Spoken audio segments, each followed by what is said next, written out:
이 강남 아줌마는 자기가 고용한 파출부를 이렇게 대했습니다. 아줌마, 그냥 말 좀 잘 들으세요. 돈 주는 쪽이 누군지 아시죠? 파출부 주제에 말이 많네요. 시키는 일이나 하세요. 파출부 주제에 말이 많네요. 시키는 일이나 하세요. 최현주의 날카로운 목소리가 거실 전체를 얼어붙게 만들었어요. 65살 김복수는 42살 고용주 앞에서 고개를 숙이고 있었습니다. 강남 대치동 50평 아파트 거실이었어요. 바닥은 대리석, 벽에는 유명 화가의 그림, 거실 테이블은 이탈리아 명품 가구. 모든 게 고급스러웠죠. 하지만 현주의 눈빛에는 오만함만이 가득했어요. 복수는 그저 청소기 코드가 짧아서 연장선이 필요하다고 말했을 뿐이었습니다. 하지만 현주는 그것조차 참견이라고 했죠. 우리 집 물건에 이래라 저래라 하지 마세요. 당신이 뭔데? 현주가 소파에 앉아 다리를 꼬며 말했어요. 복수는 아무 말도 하지 않았어요. 그저 네 하고 대답했습니다. 현주가 계속 말했어요. 요즘 파출부들 정말 버릇없어요. 월 200만 원 받으면서 주인 행세하려고 하더라고요. 복순의 주먹이 조금 떨렸어요. 하지만 참았습니다. 현주가 친구에게 전화를 걸었어요. 스피커폰이었습니다. 언니, 우리 집 파출부 있잖아. 말이 너무 많아. 나이 든 사람들이 다 그런가 봐. 전화 너머에서 웃음소리가 들렸어요. 복수는 그 순간을 평생 잊을 수 없었어요. 하지만 이 모든 일이 시작된 건 불과 한 달 전이었습니다. 한 달 전 서울 강남구 청담동. 복수는 작은 오피스텔 앞에 서 있었어요. 자신의 집이 아니라 월세로 사는 곳이었죠. 65살의 나이에 혼자 사는 게 외로웠어요. 남편은 3년 전에 돌아가셨습니다. 자식도 없었어요. 친구들은 대부분 시골에 내려가 있었죠. 복수는 심심했어요. TV만 보며 하루를 보내는 게 지겨웠습니다. 어느 날 인터넷에서 가사도우미 구인 광고를 봤어요. 주 3회, 청소 및 식사 준비, 월 200만 원. 복수는 관심이 생겼어요. 돈 때문이 아니었습니다. 심심함을 달래고 싶었죠. 전화를 걸었어요. 고용주는 최현주라는 40대 여성이었습니다. 면접을 보러 갔어요. 강남 대치동 아파트였습니다. 현주가 문을 열었어요. 명품 옷을 입고 명품 가방을 들고 있었죠. 김복순 씨죠?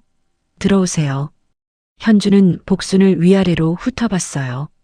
평가하듯이요. 경력이 어떻게 되세요? 복순이 대답했습니다. 처음이라고요. 현주의 얼굴이 약간 굳어졌어요. 처음이시라고요? 그럼 일을 제대로 할 수 있으세요? 열심히 하겠습니다. 복수는 정중하게 말했어요. 현주가 집안을 보여줬어요. 거실, 주방, 침실 3개, 화장실 2개. 청소는 구석구석 해야 해요. 먼지 하나도 용납 안 돼요. 식사는 저녁만 준비하면 돼요. 한식 위주로요. 빨래는 손빨래 해야 하는 것들 따로 있어요. 복수는 고개를 끄덕이며 들었어요. 현주가 마지막으로 말했습니다. 그리고 우리 집 물건 절대 건드리지 마세요. 다 비싼 거예요. 혹시 깨트리면 변상하셔야 해요.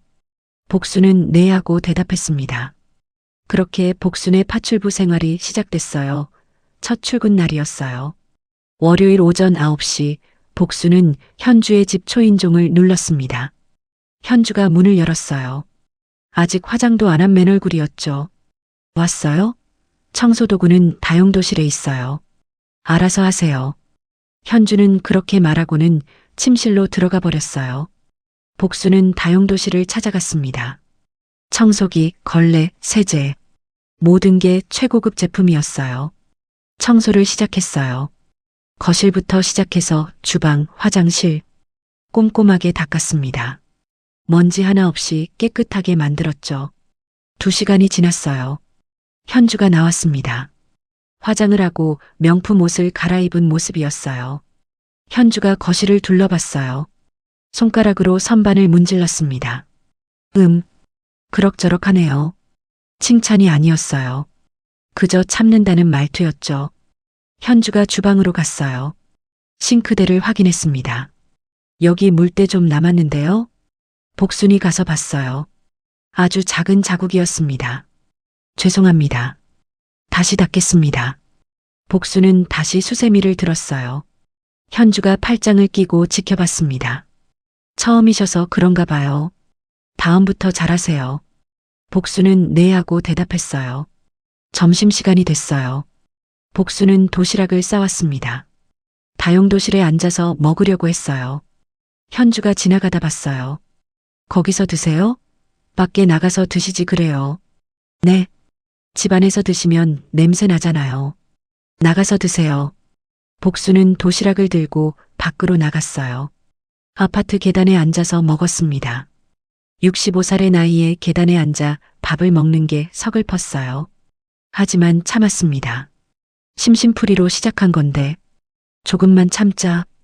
복순이 45살 때였어요. 남편 최동수와 함께 작은 부동산 중개소를 운영하고 있었죠. 강남이 개발되기 전이었습니다.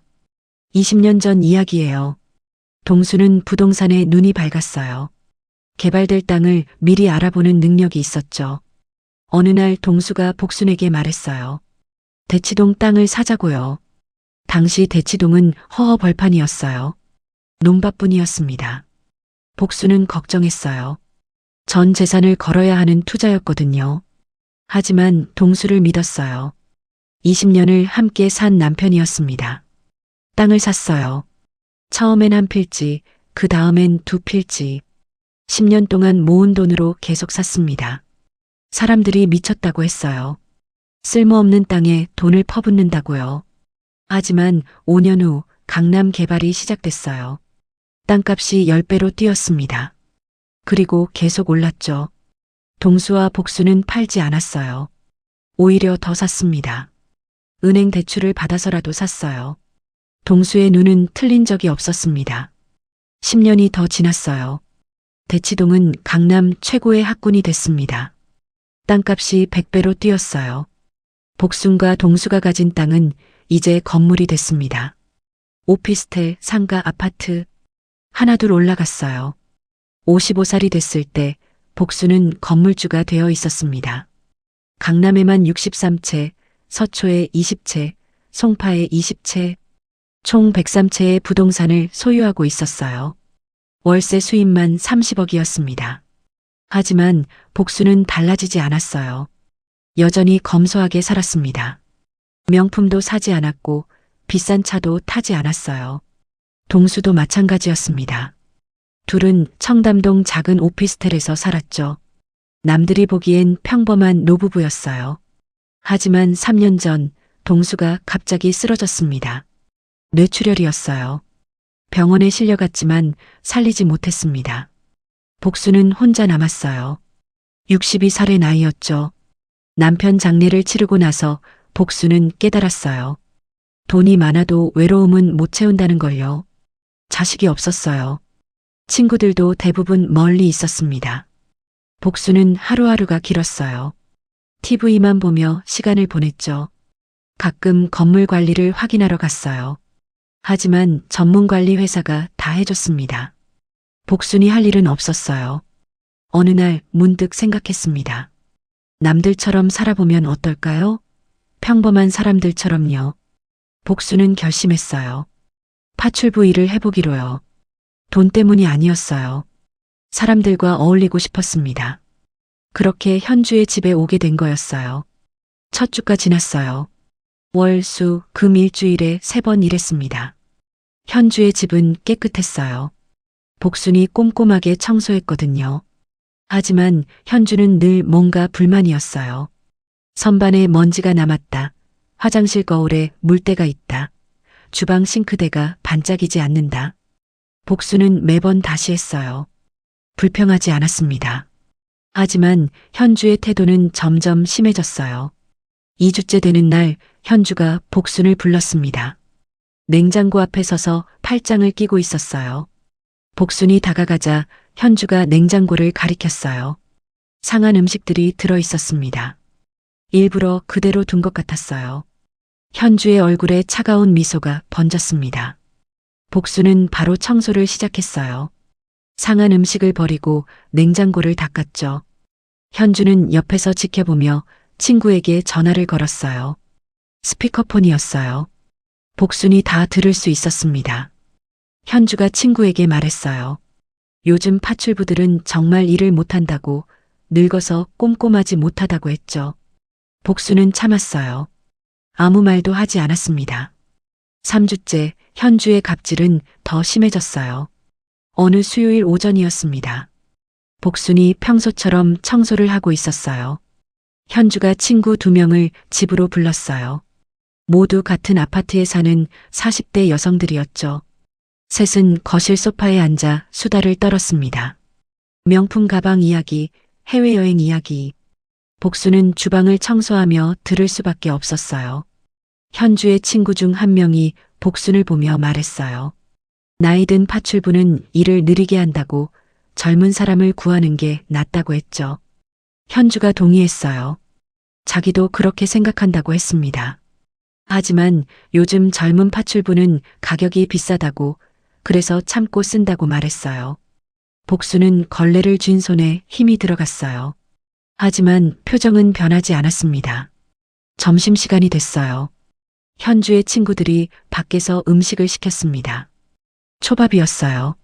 한 세트에 10만 원이 넘는 고급 초밥이었죠. 셋이 거실 테이블에서 먹었어요. 복수는 계단에 나가서 도시락을 먹었습니다. 비가 내리고 있었어요. 복수는 계단 지붕 아래 구석에 앉았죠.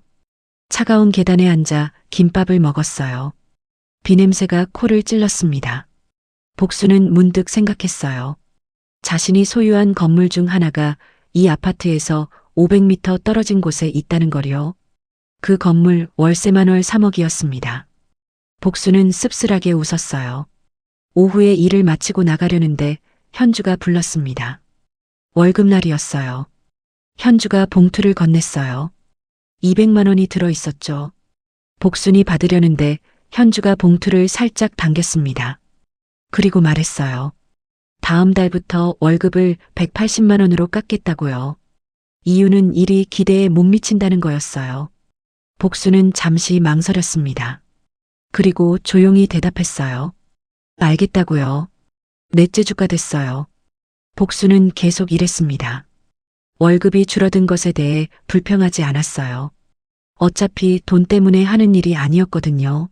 하지만 현주의 태도는 더 나빠졌습니다. 금요일 오후였어요. 복순이 화장실을 청소하고 있었습니다. 현주가 갑자기 들어왔어요.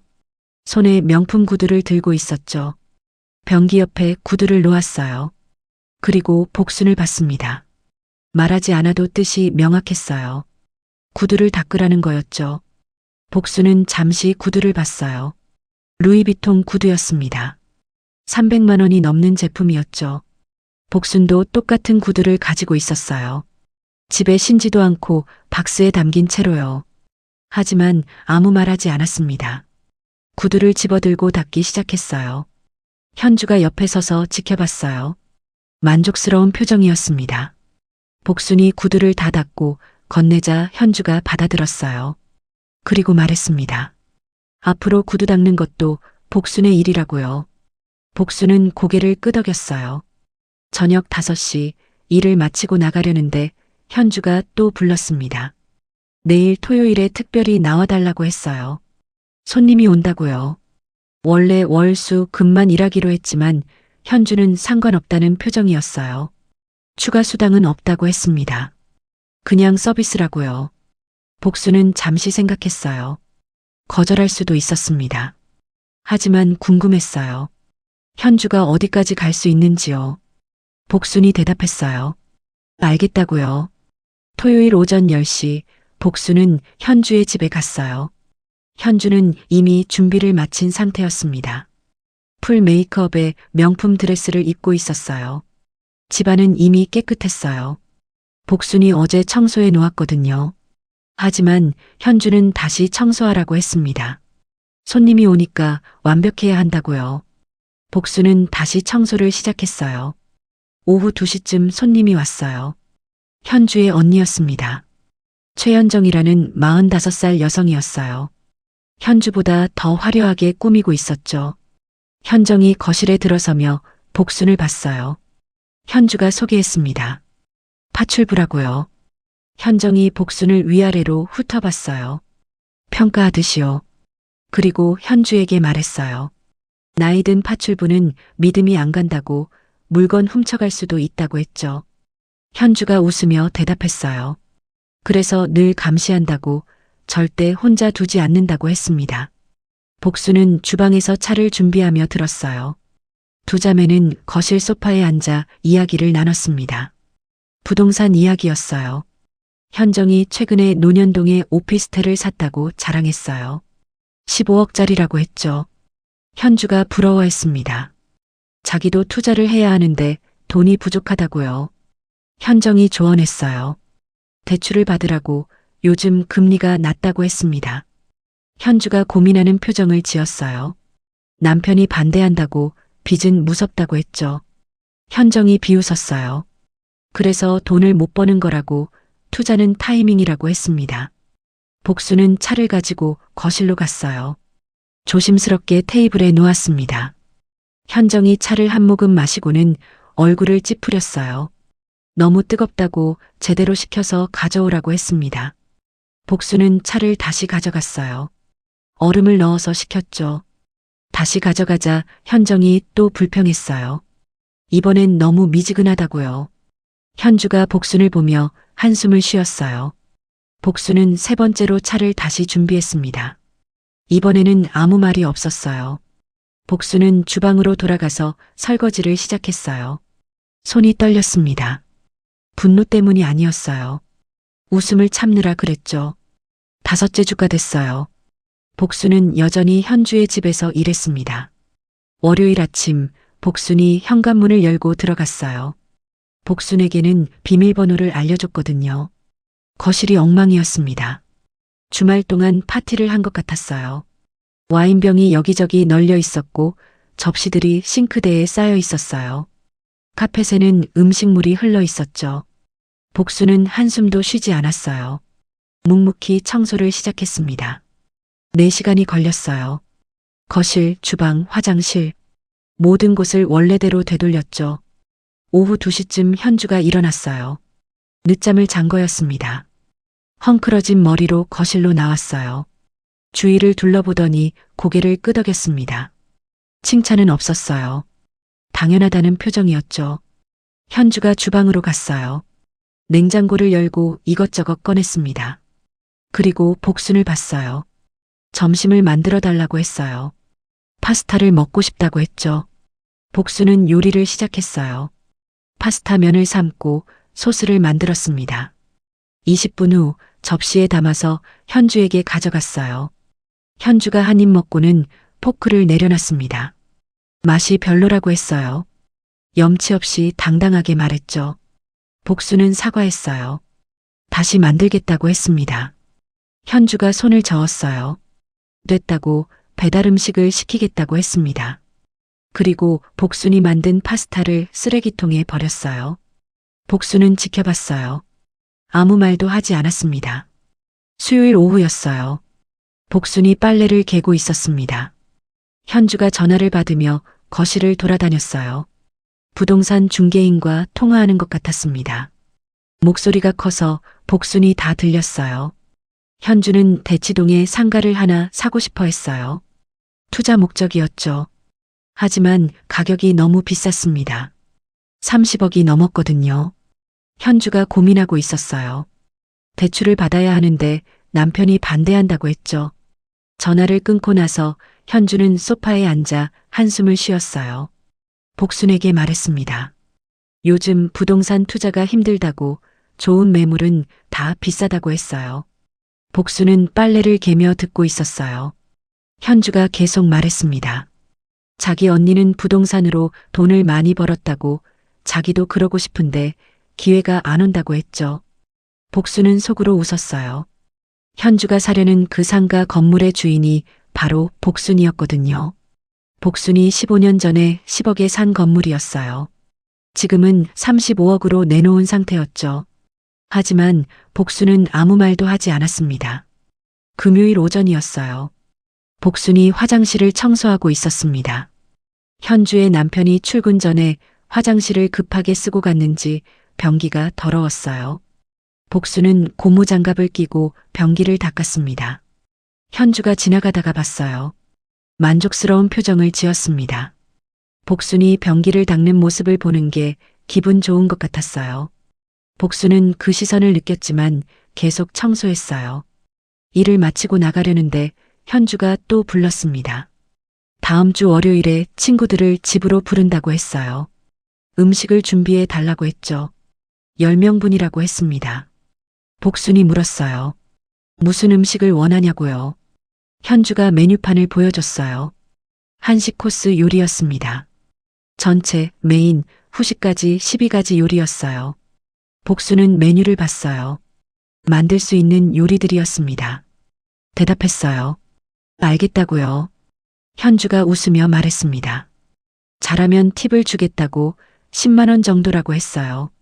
복순은 고개를 끄덕였어요. 집으로 돌아가는 길, 복순은 택시를 탔습니다. 기사가 물었어요. 어디로 가냐고요? 복순이 주소를 말했어요. 청담동 오피스텔이었죠. 택시가 출발했어요. 창밖 풍경을 보며 복순은 생각했습니다. 이제 슬슬 끝낼 때가 된 것 같았어요. 한 달 반 동안 충분히 경험했습니다.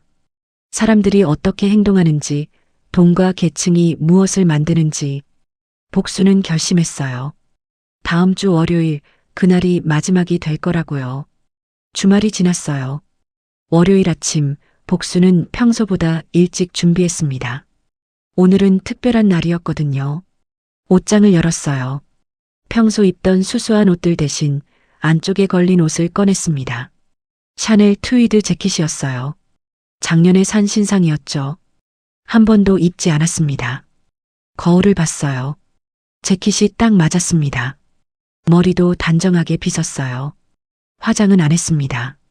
원래 안 하거든요. 가방을 챙겼어요. 명품 가방이 아니라 평범한 가죽 가방이었습니다. 하지만 그 안에는 서류 봉투 하나가 들어 있었어요. 오전 9시 복순은 집을 나섰습니다. 현주의 집으로 가는 게 아니었어요. 다른 곳으로 향했죠. 강남역 근처 부동산 중개사무소였습니다. 복순이 소유한 건물들을 관리하는 곳이었어요. 사무소에 들어서자 직원들이 일어나서 인사했습니다. 사장이 달려 나왔어요. 50대 남성이었죠. 복순을 귀빈실로 안내했어요. 커피를 직접 타서 가져왔습니다. 복순이 말했어요. 오늘 대치동 상가 건물 계약이 있다고요. 사장이 고개를 끄덕였어요. 오후 2시에 계약자가 온다고 했습니다. 복순이 물었어요. 이름이 뭐냐고요? 사장이 서류를 확인했습니다. 최현주라고 했어요. 복순의 입가에 미소가 번졌어요. 계획대로였습니다. 복순이 말했어요. 자신이 직접 계약서에 서명하겠다고요. 보통은 사장이 대리로 했지만 오늘은 복순이 직접 하고 싶었어요. 사장이 놀랐습니다. 복순 사장님이 직접 나오시는 경우는 거의 없었거든요. 하지만 복순이 원하면 당연히 그래야 했어요.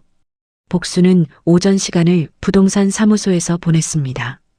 다른 건물들 임대 현황도 확인하고 수리가 필요한 곳도 점검했어요. 점심시간이 됐어요. 사장이 근처 고급 레스토랑 예약을 해뒀다고 했습니다. 하지만 복순은 거절했어요. 사무소 근처 김밥 천국에서 김밥을 사왔습니다. 사무실에서 혼자 먹었어요. 직원들이 신기하게 쳐다봤습니다. 수천억 자산가가 김밥을 먹고 있었거든요. 오후 1시 50분이었어요. 부동산 사무소 문이 열렸습니다. 최현주가 들어왔어요. 명품으로 온몸을 휘감고 있었습니다. 샤넬 가방, 에르메스 스카프, 루이비통 구두. 남편도 함께 왔어요. 40대 중반으로 보이는 남성이었습니다. 사장이 반갑게 맞이했어요. 귀빈실로 안내했습니다. 현주는 주위를 둘러보며 만족스러운 표정을 지었어요. 고급 인테리어가 마음에 든 것 같았습니다. 귀빈실 문을 열고 들어갔어요. 그리고 멈췄습니다. 복순이 테이블에 앉아 있었거든요. 현주의 눈이 커졌어요. 믿을 수 없다는 표정이었습니다. 현주가 사장을 봤어요. 저 사람이 왜 여기 있냐고 물었습니다. 사장이 대답했어요. 건물주라고요. 현주의 얼굴이 하얗게 질렸어요. 남편도 놀란 표정이었습니다. 복수는 조용히 앉아 있었어요. 미소를 짓고 있었습니다. 현주가 말을 더듬었어요. 아니라고, 뭔가 착각이라고 했습니다. 복순이 말했어요. 착각이 아니라고, 자신이 이 건물 주인이 맞다고 했죠. 그리고 서류를 꺼냈어요. 등기부등본이었습니다. 현주의 이름으로 된 계약서도 있었어요. 현주는 그 자리에 서서 얼어붙었습니다. 남편이 현주를 봤어요. 무슨 일이냐는 표정이었죠. 현주가 설명하려 했지만 말이 나오지 않았어요. 복순이 차분하게 말했습니다. 자신은 한 달 반 동안 현주의 집에서 파출부로 일했다고 재미있는 경험이었다고 했어요. 현주의 남편이 깜짝 놀랐어요. 복순이 계속 말했습니다. 이 건물만이 아니라고 강남에 100채가 넘는 건물을 소유하고 있다고 했죠. 그리고 친절하게 설명했어요. 현주가 살고 있는 아파트도 남편 회사가 입주한 오피스텔도 현주 언니가 최근에 산 논현동 건물도 전부 복순 소유라고요. 현주는 비틀거렸어요. 의자를 잡고 겨우 섰습니다. 복순이 계약서를 펼쳤어요. 대치동 상가 건물 매매 계약서였습니다. 35억이었죠. 현주의 남편이 복순을 봤어요. 계약을 진행하자고 했습니다. 복순이 고개를 저었어요. 계약은 취소하겠다고 했습니다. 현주의 남편이 당황했어요. 왜냐고 물었죠. 복순이 차분하게 대답했어요. 현주에게는 팔고 싶지 않다고 다른 사람을 찾아보라고 했습니다. 현주가 앞으로 나섰어요. 사과하겠다고 미안하다고 말했습니다. 복순은 현주를 바라봤어요. 한 달 반 동안 자신을 무시하고 갑질하고 하대했던 사람이었죠. 복순이 말했어요. 사과는 필요 없다고 그냥 이 건물은 안 판다고 했습니다. 그리고 한 가지 더 말했어요. 현주가 살고 있는 아파트 관리비도 복순에게 들어온다고, 왜냐하면 그 아파트 단지 전체가 복순 땅 위에 지어졌거든요. 현주의 남편 회사가 입주한 오피스텔 월세도 복순에게 온다고 했습니다. 매달 1,000만 원이라고요. 현주의 남편이 고개를 돌려 현주를 봤어요. 현주는 말을 잃었어요. 복순이 일어났습니다. 더 할 말은 없다고 했어요. 사장에게 다른 일정을 확인하자고 말했죠. 복순은 귀빈실을 나갔어요. 뒤에서 현주가 울먹이는 소리가 들렸습니다. 남편이 현주에게 따지는 목소리도 들렸어요. 복순은 미소를 지었어요. 사무소를 나서는데 사장이 따라왔습니다. 괜찮냐고 물었어요. 복순이 고개를 끄덕였어요. 괜찮다고 재미있었다고 했습니다. 사장이 웃었어요. 앞으로 어떻게 하실 거냐고 물었습니다. 복순이 대답했어요. 현주가 사는 아파트 월세를 올릴 거라고, 그리고 남편 회사 오피스텔 임대 계약을 갱신하지 않을 거라고 했죠. 사장이 알겠다고 했습니다. 복순은 택시를 탔어요. 집으로 가는 길 창밖을 보며 생각했습니다. 이제 파출부 체험은 끝났어요. 하지만 아직 마무리가 남아 있었습니다. 다음 날 화요일 복순은 평소처럼 현주의 집에 갔어요. 약속은 약속이었거든요. 월, 수, 금 출근이었으니까요. 오전 9시 정각 초인종을 눌렀습니다. 한참을 기다렸어요. 문이 열리지 않았습니다. 복순은 비밀번호를 눌렀어요. 문이 열렸죠. 집안은 조용했어요. 아무도 없는 것 같았습니다. 복순은 거실로 들어갔어요. 평소처럼 청소도구를 꺼냈습니다. 청소를 시작하려는데 침실 문이 열렸어요. 현주가 나왔습니다. 눈이 퉁퉁 부어 있었어요. 밤새 운 것 같았습니다. 화장도 하지 않았고 머리도 헝클어져 있었어요. 현주는 복순을 보더니 고개를 숙였습니다. 한참을 그렇게 서 있었어요. 복순은 아무 말 하지 않았어요. 청소기를 들고 거실 청소를 시작했습니다. 현주가 조심스럽게 다가왔어요. 말을 꺼내려다 멈췄습니다. 여러 번 반복했어요. 복수는 청소를 계속했어요. 현주가 마침내 입을 열었습니다. 사과한다고, 정말 미안하다고 했어요. 자신이 무례했다고, 교만했다고 인정했죠. 복수는 청소기를 멈추고 현주를 봤어요. 현주의 눈에서 눈물이 흘렀습니다. 복순이 조용히 말했어요. 사과는 받겠다고 하지만 용서와는 다르다고 했습니다. 현주가 고개를 끄덕였어요. 복순이 계속 말했습니다. 한 달 반 동안 현주가 자신을 어떻게 대했는지 다 기억한다고, 파출부라고 해서 함부로 대해도 되는 건 아니라고 했어요. 사람은 돈이나 지위로 평가하는 게 아니라고 했죠. 현주는 계속 고개를 숙이고 있었어요. 복순이 마지막으로 말했습니다. 오늘로 일을 그만두겠다고, 더 이상 오지 않겠다고 했어요. 그리고 한 가지만 물었습니다. 왜 그렇게 사람을 무시했냐고요? 현주가 대답했어요. 자신도 무시당하며 살았다고, 시댁에서, 남편 친구들한테, 부자들한테요. 그래서 자신보다 약해 보이는 사람에게 그랬다고 했습니다. 복수는 한숨을 쉬었어요. 이해는 되지만 용서는 안 된다고 했습니다. 그날 오후 현주의 친구들에게 연락이 왔어요. 부동산 업계에서 소문이 퍼진 거였습니다. 최현주가 고용한 파출부가 실은 수천억 자산가였다는 소문이요. 친구들은 믿을 수 없었어요. 전화를 걸어서 사실이냐고 물었습니다. 현주는 대답할 수 없었어요. 너무 창피했거든요. 친구들은 알아서 확인했어요. 부동산 중개인들에게 물어봤습니다. 사실이었어요. 김복순이라는 65살 여성이 강남에 100채가 넘는 건물을 소유하고 있었어요. 월세 수입만 30억이 넘었습니다. 친구들은 경악했어요. 그리고 현주에게 연락을 끊었습니다. 창피해서 같이 다닐 수 없다고요. 현주의 언니 현정도 연락이 왔어요. 화가 나 있었습니다. 자신이 최근에 산 논현동 오피스텔도 복순 소유였다는 걸 알았거든요. 현정이 따졌어요. 왜 미리 말하지 않았냐고요. 현주는 자신도 몰랐다고 대답했어요. 현정이 비웃었습니다. 동생이 파출부를 괴롭혔다는 소문이 다 퍼졌다고, 가족 망신이라고 했죠. 그리고 당분간 연락하지 말라고 했어요. 전화를 끊어버렸습니다. 현주는 소파에 쓰러졌어요. 모든 게 무너지고 있었습니다. 저녁에 남편이 퇴근했어요. 표정이 굳어 있었습니다. 회사에서 통보를 받았다고 했어요.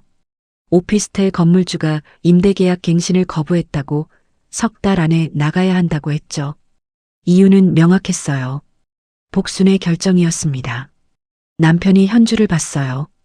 당신이 도대체 뭘 한 거냐고 물었습니다. 현주는 울기 시작했어요. 남편은 한숨을 쉬고 침실로 들어가 버렸습니다. 현주는 거실에 혼자 남았어요. 핸드폰을 봤습니다. 메시지가 와 있었어요. 아파트 관리사무소에서 온 문자였습니다. 다음 달부터 관리비가 30% 인상된다고 했어요. 건물주의 결정이라고 했습니다. 현주는 핸드폰을 던졌어요. 일주일이 지났어요. 소문은 강남 전체로 퍼졌습니다. 현주가 파출부를 괴롭혔는데 알고 보니 그 파출부가 강남 최고 건물주였다는 이야기였어요. 카페에서, 헬스클럽에서, 학부모 모임에서 모두가 이 이야기를 했습니다. 현주는 집 밖으로 나갈 수 없었어요. 어디를 가든 사람들이 수군거렸거든요. 남편은 사무실을 옮겨야 했어요. 강남에서 구로구로 갔습니다. 회사 규모를 줄여야 했죠. 임대료를 감당할 수 없었거든요. 남편은 현주를 원망했어요. 하지만 현주도 억울했습니다. 누가 파출부가 건물주일 줄 알았겠어요. 2주일이 지났어요. 현주에게 부동산 중개인한테서 연락이 왔습니다. 대치동 상가 건물이 다른 사람에게 팔렸다고 했어요. 가격은 30억이었습니다. 현주가 계약하려던 가격보다 5억이 싸게요. 현주는 머리를 쥐어뜯었어요. 만약 복순과 좋은 관계를 유지했다면 그 건물을 샀을 텐데. 아니, 어쩌면 더 좋은 조건으로 샀을 수도 있었어요. 복순이 건물주라는 걸 알았다면 잘 보였을 텐데요. 하지만 이미 늦었습니다. 3주일째 현주는 친구들한테 연락을 시도했어요. 하지만 아무도 받지 않았습니다. 단체 채팅방에서도 쫓겨났어요. 현주는 완전히 고립됐습니다. 어느 날 오후 현주는 용기를 내서 밖에 나갔어요. 근처 카페에 갔습니다. 카페 안에 아는 사람들이 있었어요. 현주가 들어서자 모두가 쳐다봤습니다. 그리고 수군거리기 시작했어요. 현주는 커피를 주문하고 구석자리에 앉았습니다. 귀가 다 들렸어요. 저 사람이 파출부 괴롭힌 사람이래.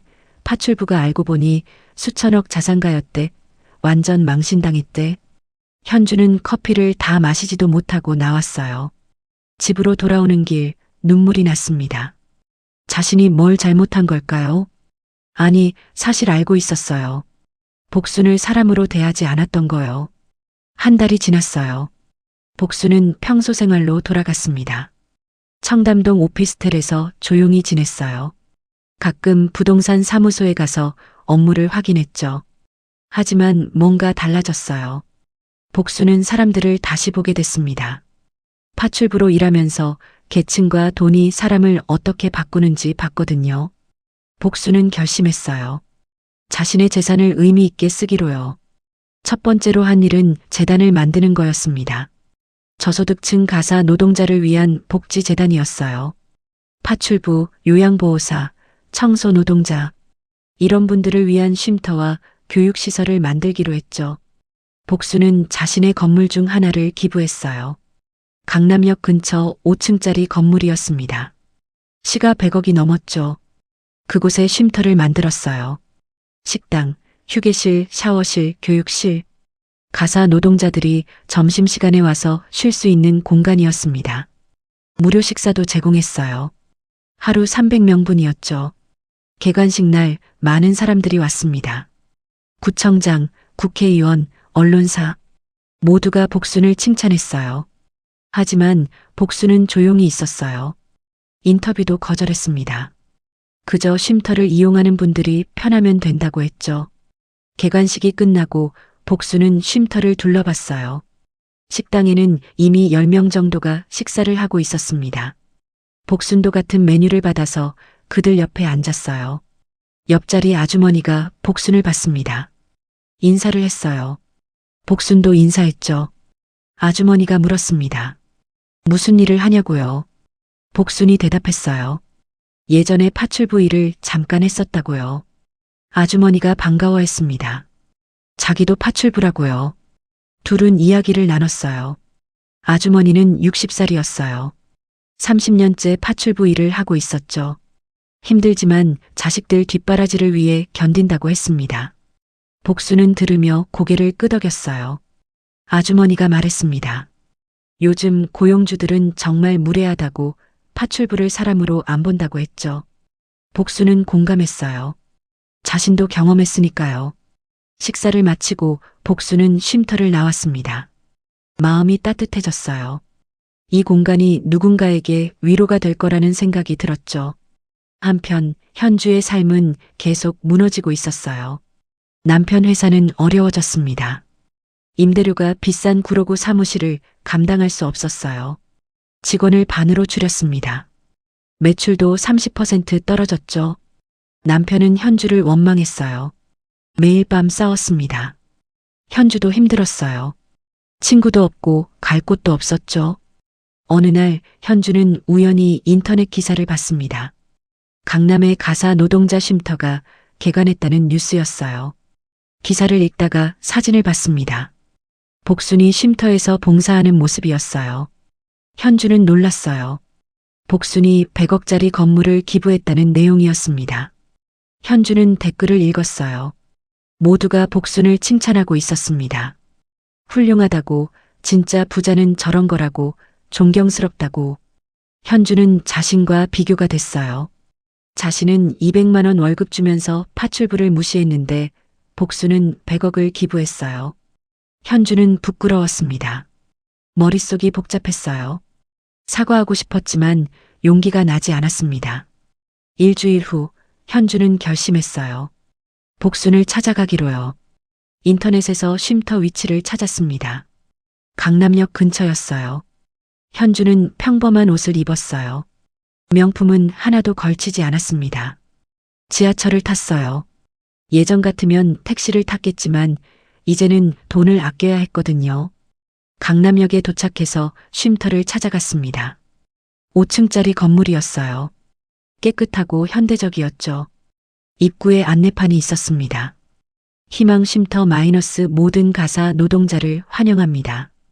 현주는 들어갔어요. 1층 식당에는 40명 정도가 식사를 하고 있었습니다.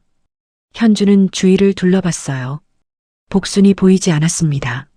직원에게 물었어요. 김복순 씨가 오늘 오시냐고요. 직원이 대답했습니다. 오후 2시쯤 오신다고요. 현주는 식당 구석에 앉아서 기다렸어요. 오후 2시 복순이 쉼터에 도착했어요. 평범한 옷차림이었습니다.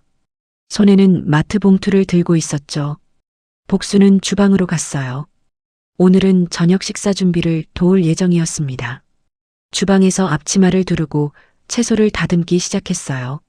주방장이 반갑게 맞이했습니다. 복순이 오면 일이 훨씬 수월해졌거든요. 1시간 후 복순은 주방을 나와서 식당을 둘러봤어요. 그때 현주를 봤습니다. 구석자리에 앉아 있었어요. 고개를 숙이고 있었죠. 복순은 잠시 망설였습니다. 그리고 현주에게 다가갔어요. 현주가 복순을 보고 깜짝 놀랐습니다. 일어서려다가 다시 앉았어요. 복순이 앞에 앉았습니다.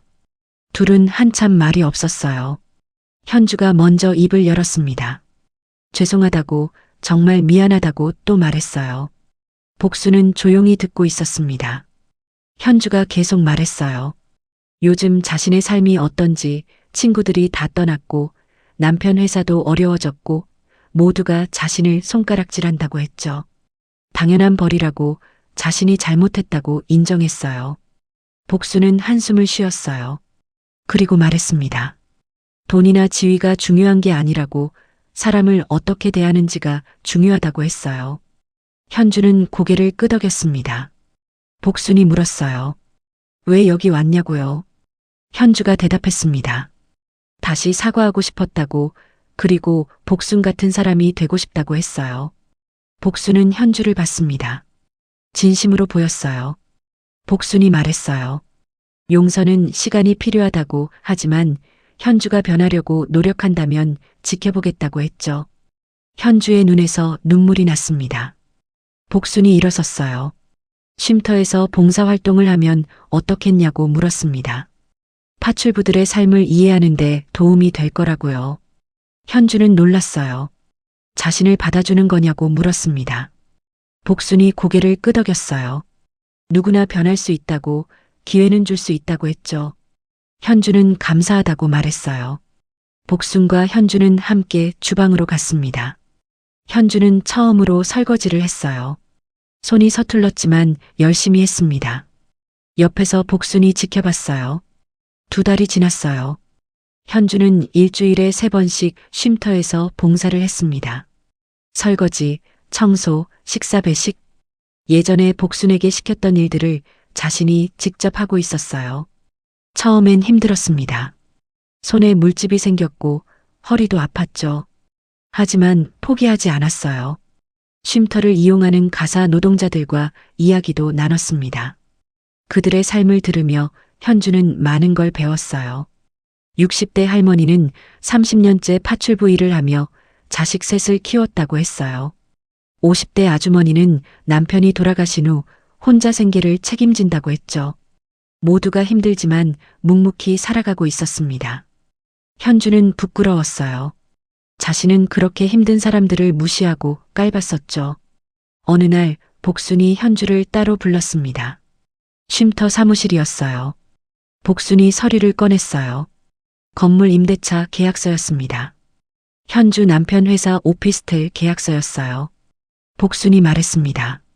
계약을 갱신해주겠다고, 그리고 임대료를 30% 깎아주겠다고 했어요. 현주는 믿을 수 없었습니다. 왜 그러냐고 물었어요. 복순이 대답했습니다. 현주가 변하려고 노력하는 걸 봤다고, 인정한다고 했죠. 현주는 눈물을 흘렸어요. 정말 감사하다고, 평생 잊지 않겠다고 말했습니다. 복수는 미소를 지었어요. 하지만 한 가지 조건이 있다고 했습니다. 현주가 긴장하며 물었어요. 무슨 조건이냐고요?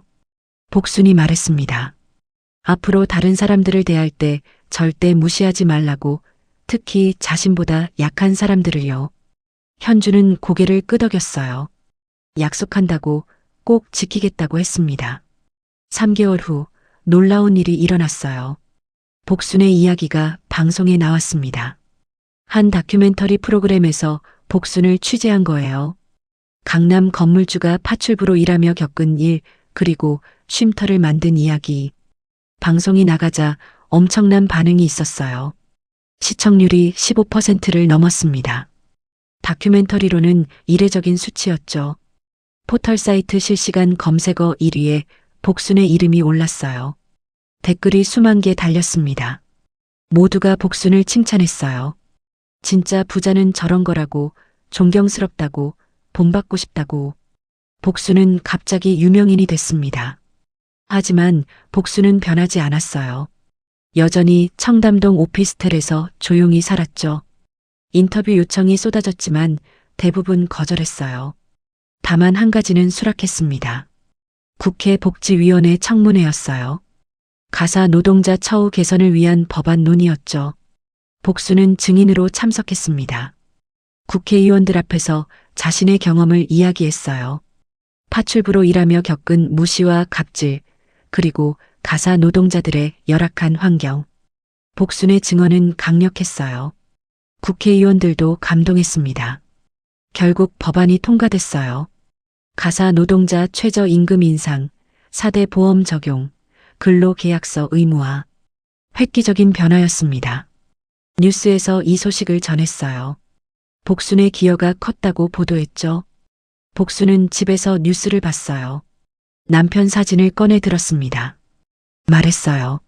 여보, 우리 돈을 잘 쓰고 있다고, 의미 있게 쓰고 있다고요. 남편이 웃고 있는 것 같았어요. 6개월 후 복순은 더 큰 계획을 세웠어요. 전국의 쉼터를 열기로 한 거였죠. 서울뿐 아니라 부산, 대구, 광주, 대전. 주요 도시마다 하나씩요. 복순은 자신의 건물 10채를 기부했습니다. 총 가치는 1,000억이 넘었어요. 재단 이사들이 놀랐습니다. 너무 큰 기부라고요. 하지만 복순은 확고했어요. 자신에게 남은 건물만으로도 충분히 살 수 있다고, 나머지는 나누고 싶다고 했죠. 전국 쉼터 개관식이 동시에 열렸어요. 대통령도 참석했습니다. 복순에게 국민훈장을 수여했어요. 복순은 단상에 올라갔습니다. 마이크 앞에 섰어요. 짧게 소감을 말했습니다. 돈은 쌓아두는 게 아니라 흐르게 해야 한다고, 어려운 사람들에게 가야 한다고 했어요. 그리고 모든 가사 노동자들에게 감사하다고, 그들이 우리 사회를 지탱하는 기둥이라고 말했죠. 박수가 터져 나왔습니다. 관중석에는 현주도 앉아 있었어요. 현주는 눈물을 흘리며 박수를 쳤습니다. 옆에는 현주의 남편도 있었어요. 남편도 감동한 표정이었죠. 행사가 끝나고 복수는 로비에서 사람들과 이야기를 나눴어요. 현주가 다가왔습니다. 복순을 꼭 안았어요. 정말 감사하다고, 복순 덕분에 자신이 변했다고 말했습니다. 복순도 현주를 안아줬어요. 사람은 변할 수 있다고, 현주가 증명했다고 했죠. 현주가 말했습니다. 앞으로 자신도 봉사를 계속하겠다고, 쉼터 운영을 돕겠다고 했어요. 복순은 고개를 끄덕였어요. 환영한다고, 함께 하자고 말했습니다. 저녁 무렵 복순은 집으로 돌아갔어요. 오피스텔 현관문을 열고 들어갔습니다. 작지만 아늑한 공간이었어요. 거실 벽에는 남편 사진이 걸려 있었습니다. 복순은 사진 앞에 앉았어요. 남편에게 말했습니다. 여보, 우리 잘 살았다고, 의미 있게 살았다고요. 그리고 앞으로도 계속 그럴 거라고 했죠. 복순은 창밖을 봤어요. 강남의 야경이 펼쳐져 있었습니다. 저 건물들 중 많은 것이 자신의 것이었어요. 하지만 이제는 소유가 중요하지 않았습니다. 어떻게 쓰느냐가 중요했죠. 복순은 미소를 지었어요. 1년이 지났어요. 복순의 삶은 완전히 달라져 있었습니다. 더 이상 혼자 사는 외로운 할머니가 아니었어요. 전국 15개 쉼터를 운영하며 바쁜 나날을 보냈습니다. 매주 다른 쉼터를 방문했어요. 서울, 부산, 대구, 광주. 쉼터마다 수백 명의 가사 노동자들이 이용하고 있었습니다. 복수는 그들과 식사를 하고 이야기를 나누고 함께 일했어요. 더 이상 건물주가 아니라 친구였죠. 어느 목요일 오후 복수는 서울 강남 쉼터에 있었습니다. 식당에서 설거지를 돕고 있었어요. 옆에서 60대 할머니가 함께 일했습니다. 할머니가 복순에게 말했어요. 복순 씨 덕분에 인생이 달라졌다고, 이제는 존중받는 느낌이라고 했습니다. 예전에는 고용주들이 함부로 대했는데 이제는 달라졌다고요. 법이 바뀌어서 계약서도 쓰고 4대 보험도 들고 월급도 올랐다고 했어요. 복수는 미소를 지었어요. 자신이 한 일이 의미가 있었다는 걸 느꼈습니다. 설거지를 마치고 복수는 사무실로 갔어요. 책상 위에 편지 한 통이 놓여 있었습니다. 현주가 보낸 편지였어요. 복수는 편지를 열어봤습니다. 현주는 최근에 작은 사회적 기업을 시작했다고 썼어요. 가사 노동자들을 교육하고 좋은 일자리와 연결해주는 회사였습니다. 수익은 많지 않지만 보람 있다고 했어요. 남편도 회사가 다시 안정됐다고, 이제는 직원들을 더 잘 대우한다고 했죠. 편지 마지막에 현주는 썼습니다. 복순 덕분에 인생이 바뀌었다고, 평생 감사할 거라고요. 복수는 편지를 접었어요. 뿌듯했습니다. 그날 저녁 복수는 특별한 모임에 참석했어요. 전국 쉼터 이사회 회의였습니다. 회의실에는 이사 10명이 모였어요. 복수는 이사장이었습니다. 안건은 내년 계획이었어요. 쉼터를 더 확대할지, 새로운 프로그램을 만들지. 이사들이 하나씩 의견을 냈습니다. 한 이사가 제안했어요. 가사 노동자 자녀들을 위한 장학재단을 만들자고요. 복수는 그 아이디어가 마음에 들었어요. 가사 노동자들의 가장 큰 바람은 자녀가 더 나은 삶을 사는 거였거든요. 복순이 말했습니다. 좋은 생각이라고, 실행하자고 했어요. 그리고 자신이 100억을 기부하겠다고 했죠. 이사들이 놀랐습니다. 또 그렇게 큰 돈을 기부하냐고 물었어요. 복수는 미소 지으며 대답했습니다.